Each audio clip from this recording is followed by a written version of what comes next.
Prime time local news, serving the Lakeland and Midwest regions. Lloydminster will enter Phase 4 of the Reopen Saskatchewan plan on Monday. The fitness center and track at Service Sports Centre will be reopening. The city addressed the details in this week's COVID-19 update.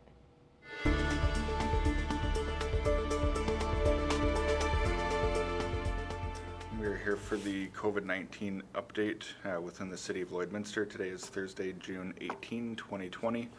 We have a few questions from Primetime Local News. Question 1. As the city enters Phase 4.1 of the Saskatchewan Reopen Plan on Monday, June 22, the fitness center and the Eggland Fitness Track at Service Sports Centre is set to open. What are some of the restrictions and guidelines that will be in place? Yeah, so the fitness center and fitness track were able to open under Phase 3. The city did take a little bit of additional time just to ensure all guidelines under the Reopen Saskatchewan plan could be met. You will notice a few different services at the Service Sports Centre. For the gym and fitness track now, we are offering it through a book-in service. So you will have to book ahead of times and 1 hour intervals. As well as the locker rooms are closed, so you'll have to arrive in your workout gear. And all of our customers can be ensured that all prevention will be in place, including physical distancing, as well as sanitize and disinfection. Second question, when can residents expect to be able to use the spray park at Bud Miller All Seasons Park, and what restrictions will be in place? Yeah, so the spray park is able to open under Phase 4.1 starting on Monday. Our spray park is not ready to open as of yet. We are still getting additional measures in place, as well as getting public health in to do water sampling. Ensure that we will be getting it open as soon as safely possible. And there will be guidelines in place that ensure consistency with physical distancing, as well as max gathering numbers, which as of Monday will be 30 persons.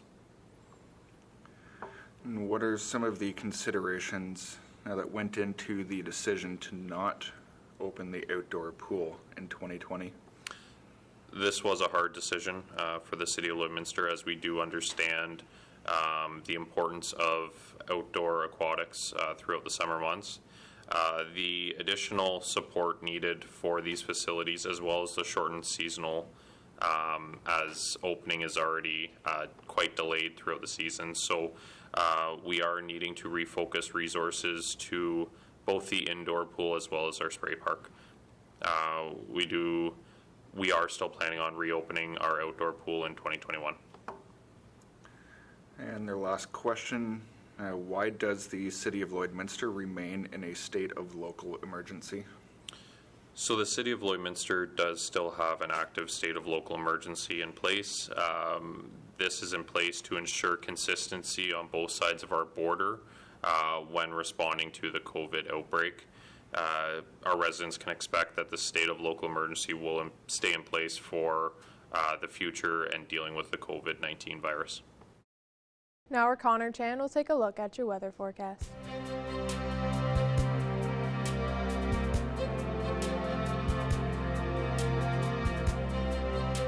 Okay, thanks very much, Jasmine. Take a look at current temperatures right now. 16 degrees for us right now is our daytime high, with some slightly decent winds with the high of that 18 kilometers an hour coming in from the north, though. We have a sun and cloud mix going on, and that should be the same throughout the next couple of days until we get to maybe next Tuesday, where we're expecting clear skies all the way. So here's a look at some other temperatures around the region. 17 degrees in Vermilion, 17 also out in Edmonton, 16 degrees in Vegreville and in Bonnyville, 17's also out in St. Paul, Cold Lake, and in Lac La Biche as well. 17 also for St. Walburg, North Battleford, Meadow Lake, and Green Lake, 18 degrees out in Maidstone, and 16 degrees down in Provost and in Macklin. So here's a look at the satellite radar map. Still some cloud coverage activity in that Maidstone, North Battleford area, and a little bit, as you can see, in that Vegreville, Marwayne area that could still potentially be there over the next several hours. We are expecting some cloud coverage in the area over the next several days. So here is a look at some regional temperatures as we go more in depth. 4 degrees overnight for North Battleford, and that translates into some showers tomorrow with a daytime high of 18 degrees. take a look at Cold Lake with cloud coverage overnight at 5, sitting tomorrow at a high of 19 degrees with a sun and cloud mix at hand there. And for us here at Lloydminster, some pretty clear skies overnight with a high of 4 degrees, and that high of 18 degrees tomorrow should be for us around the daytime, as well as that cloud coverage like I mentioned earlier. It can still continue. Now, as we take a look at the next 3 days, we should start to clear up as we get into Sunday and also on Saturday. So a high of 20 for Saturday with a low of 6, and as on Father's Day weekend there, it's 21 degrees on Sunday with clear skies. So it should be a great day to celebrate Father's Day, but we'll have more primetime local news after this.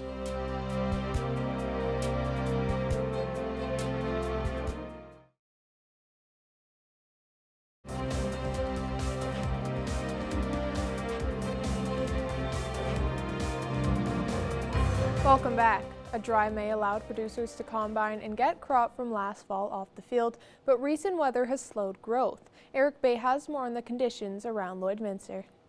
Weather has been the biggest challenge producers in the area have faced, going back all the way to last year when a wet July delayed harvest, putting some farmers behind this spring. Challenges started last fall with moisture levels and harvest continuing to spring, and the winter just went on and on right till May almost.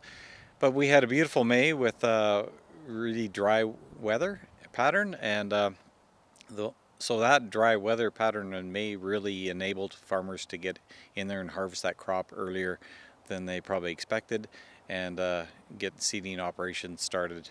The dry May has brought farmers back on schedule, with seeding mostly completed in the region. Mother Nature sets the schedule, and Mother Nature is delaying it right now. I think generally seeding, was done a little bit later than normal, but a lot of it was done on time. And so it was more the last half of seeding became problematic when we got rain again. Like I said, that first part of May was dry. We were able to get a lot of seed in the ground and harvest done in that first 3 weeks of May, and then it's been challenging since then, and especially in June. Now the concern is slow crop growth caused by the cool weather this month. The crop development is kind of the concern right now for me. Today's weather is just 16 degrees or sub 20. We've had a lot of sub 20 days for June, and the crops just aren't jumping. They're growing, but it's delaying the maturity right now. With the days beginning to get shorter this weekend, producers are looking for a few days between 20 and 25 degrees to take advantage of the long growing season and improve crop emergence. Eric Bay, Primetime Local News. Now we'll take a look at your egg prices.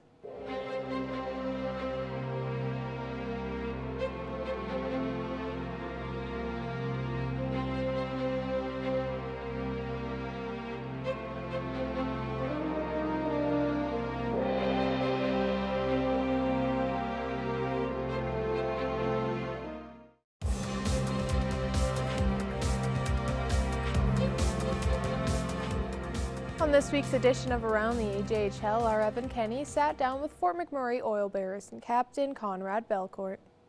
Today for another edition of Around the AJHL is Fort McMurray Oil Barons Captain Conrad Belcourt. Conrad, thanks for joining me. Yeah, thanks for having me, Evan. Happy to be here. Now, Conrad, you were named captain about a third of the way through the season, I'd say. What was that like, the experience getting the C put on your jersey this year?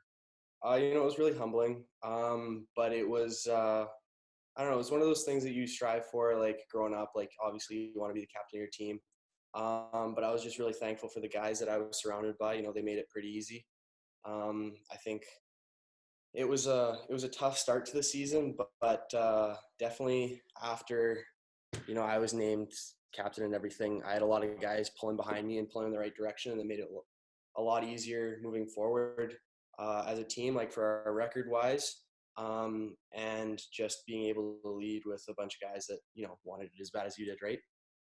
Now, you were named captain right before Fort Mac came to Onion Lake and took on the Lloydminster Bobcats. Conrad, obviously you're going into your 20-year-old season now in the AJ. What kind of tips did you pick up from leaders on your team's past that you're carrying through now to the younger guys? It's really about just kind of being a sponge, like when you're young, right? Those first 2 seasons, they're Like obviously you want to play and you want to develop, but it's really just about soaking it all in, learning as much as you can.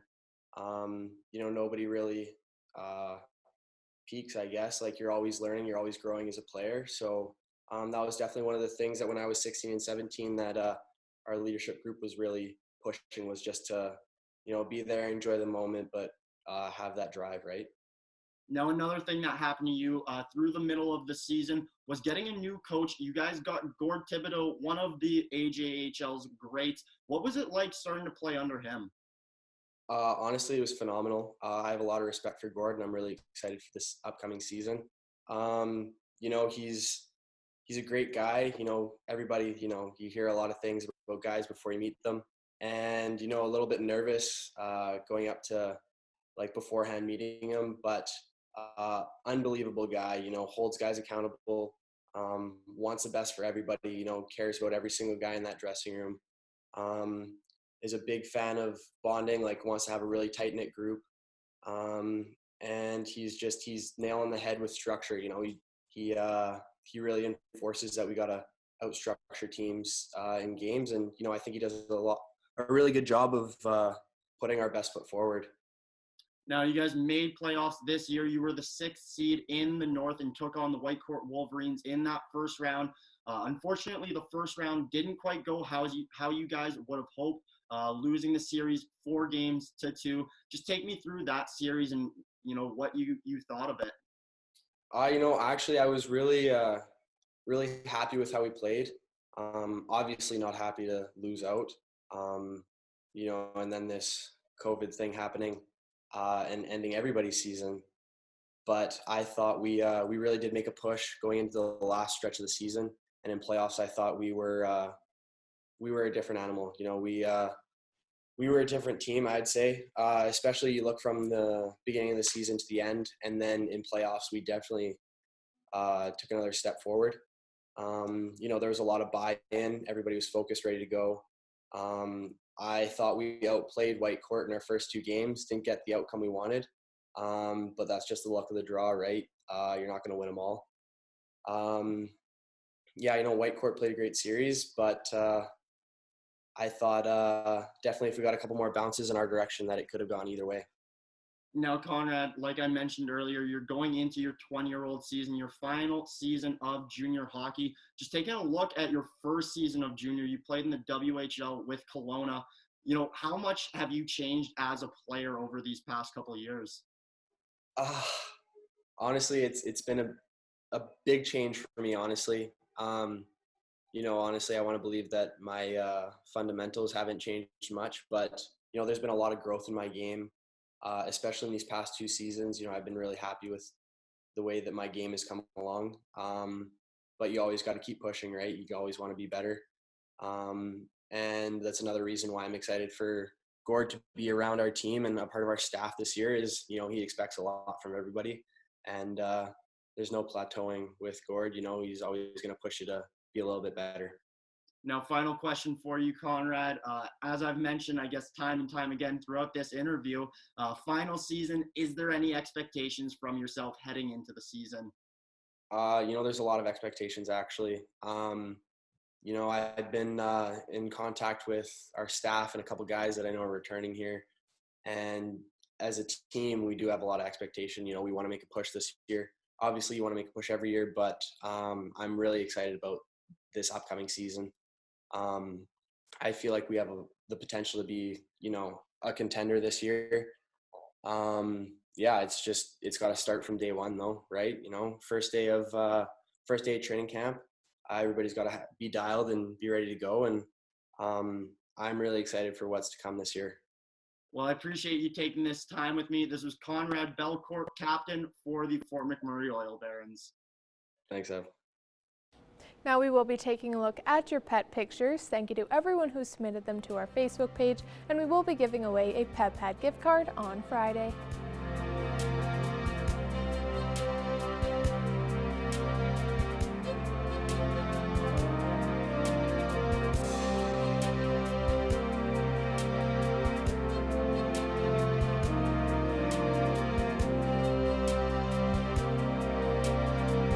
want to see your pets. Send photos of your pet and their name to our Facebook, Twitter, or Instagram to have them featured on Pet of the Day. Your name will be entered into a weekly draw for a gift certificate from the Pet Pad.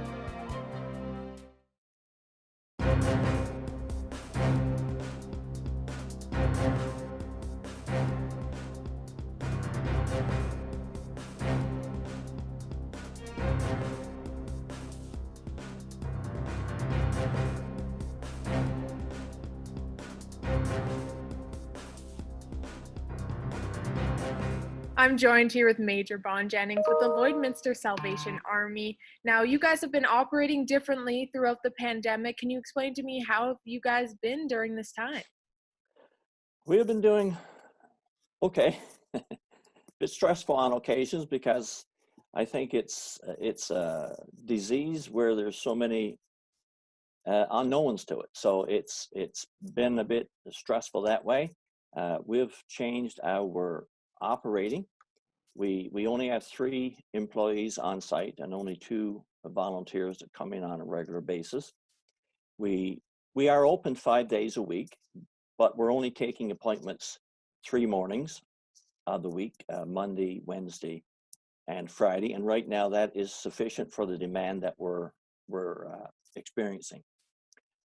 If the demand changes, then we have arranged our time that we can extend into the other days, and normally we only do half-hour appointments. Right now we're doing 15-minute appointments because it's basically the person makes the appointment. When they come, they let us know they're outside, and we bring the amper curbside.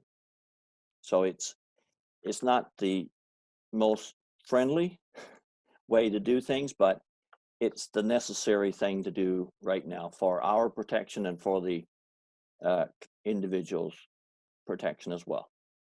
And you mentioned the food hampers. So what are some other services, including this one, that you've been offering during this time? Well, that's the basic one that we're offering. We haven't had any demand or need for going outside of what we normally do. We still continue our kids' kits with the schools. We do that one differently. We don't bring the kids' kits to the schools. The teachers come to us, and the teachers have been delivering those to the children.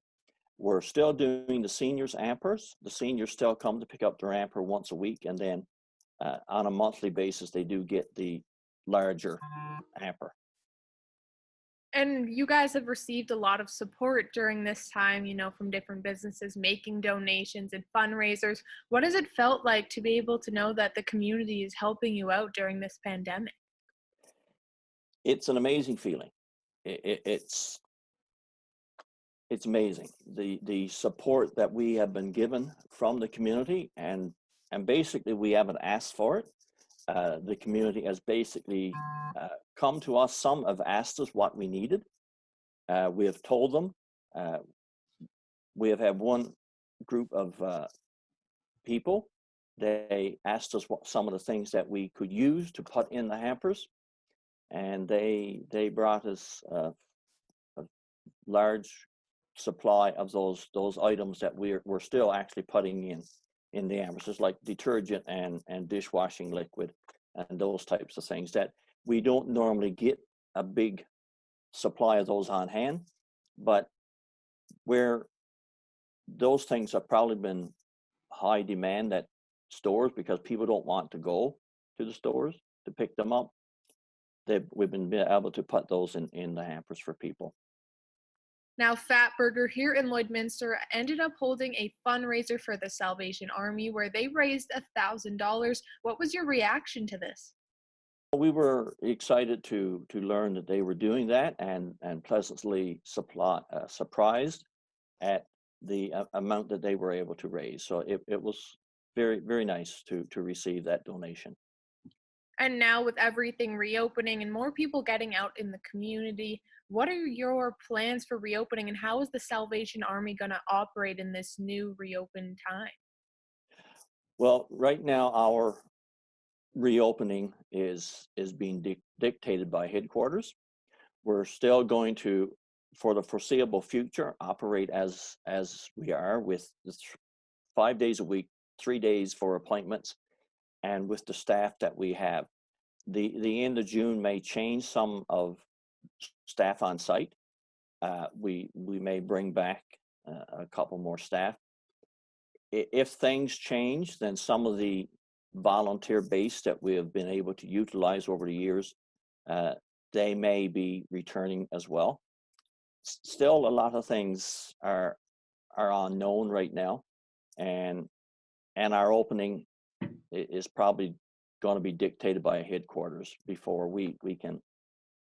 And here in Lloydminster, of course, we're on the Alberta side, but we're dictated by Saskatchewan Health. So it's a bit confusing, but we're managing with that piece. And if anyone is looking to contact the Salvation Army, what is the best place and what is the best method for them to do so? The best method probably would be telephone call to our number, and to let us know they're coming. If they got donations, to let us know they're coming so that we can meet them at the door and lessen still that contact piece, the social distance piece. So.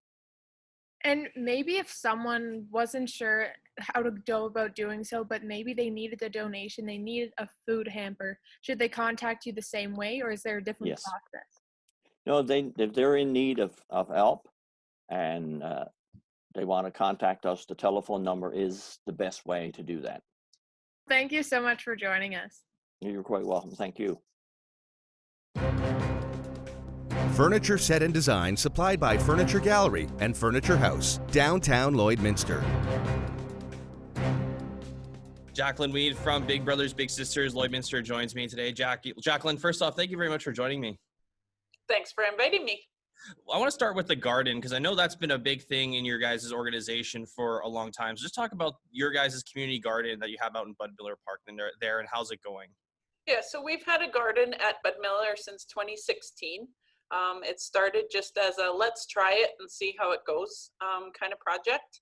And what happens with our garden is every May and June, the staff plants the garden and gets it up and rolling. And then as our summer program starts that we offer for July and August usually, those kids that attend the program go and weed and water the garden, watch the progression of it, learn about different vegetables and stuff that we're growing in the garden. And then as it matures, then they pick the produce and we get to sample it and use it at our summer program, after school program, and then also distribute it to the families. Now, of course, with COVID-19 and this year, obviously everything has to be done virtually. How's it going to be going about this year? So we have sent the message out to our families and to our mentors that we have the garden planted and it's coming up. So in the next couple of weeks, they are welcome to go on their own and do those things that they would normally do as part of program. We do have specific days and times that we can go just to make sure we're following social distancing and all that stuff that we need to do. But we would love to have the help, and it will still provide them with that opportunity to do that, because many of them love being out in the garden and, getting back to basics. Is it kind of a shock for some of these kids that maybe never have maybe picked up a shovel or a dowel or any type of gardening supplies like that? Yeah, it's very interesting. I love watching the ones you can, in some of them, see a spark. It's like, oh, this is what it looks like. This is just the leaves. And then as they watch over the 2 months, oh, now it's, it's got this vegetable on it. So that's very interesting and rewarding at the same time to watch the development of that process. And then there's also some who say, oh, my grandma has a garden, or a few do have gardens at home as well. So it's nice to see that interest carried on. Now with, of course, the virtual meetings with Big Brothers Big Sisters due to the pandemic, just give us a little bit of an update on how things have been progressing, I guess, over the last couple of months. So as soon as the restrictions went into effect, we switched all our matches to virtual. So any of the matches that were already existing meet by virtual means and have since March 17th, I think. And so they're doing activities together, either on FaceTime or WhatsApp or Messenger, however they want to get together. It was left up to them what platform they use. We have had some matches that have played Scrabble separately but together. One match baked a cake, so they each had the recipe and the supplies, and then they got that done that way. So the matches are being very innovative in the way that they're meeting and the activities that they're doing. So we commend them for their flexibility and appreciate that the mentors have continued on with this process. We have also been able to still process volunteers and do intakes for families and have started a couple new matches. So we're pretty much business as usual, just doing everything virtually. And lastly, I know last time we talked to you, the Big Brothers Big Sisters was in the race for the Great Canadian Giving Challenge. I guess also give a little bit of update on that and how you guys are doing there. Great. So we have had some donations for the Great Canadian Giving Challenge. We're about halfway through the month. So just want to remind people, for every dollar that you donate in June to Big Brothers Big Sisters on CanadaHelps.org, we receive a ballot into a draw for $20,000. So it's kind of like you're donating twice, I guess. So any of those donations go towards supporting our mentoring programs, right now our virtual mentoring program, and then provides us with the opportunity for that $20,000, which is actually drawn just on July 1st. So there's not a long waiting period, and we would find out right away. So keep it up for the rest of the month. People are always very supportive of our agency, and we definitely appreciate that. Absolutely. Well, Jacqueline, I really appreciate your time as always, and I hope everyone goes out and donates to help you guys win that $20,000. So thank you. Thanks so much. All right, taking a look at your 7-day forecast one last time here. 18 degrees tomorrow for our daytime high, 20 degrees on Saturday as we start to get a little bit warmer. Heading into Sunday, clear skies with sun at a high of 21 there and a low of 7 degrees. 23 on Monday with a sun and cloud mix continuing back into the picture here. 26 on Tuesday with mostly cloudy skies, and then it gets a little bit more cloudy on Wednesday with that high of 24 degrees. 25 degrees on Thursday as we start to see a lot more sun with that low of 12 degrees. Monday could possibly see a 55% chance of some showers though. As we take a look, the average is usually averaging 21 degrees for our daytime highs and averaging around 9 degrees, for our daytime low. Thanks for joining us for another edition of Primetime Local News. Have a great night.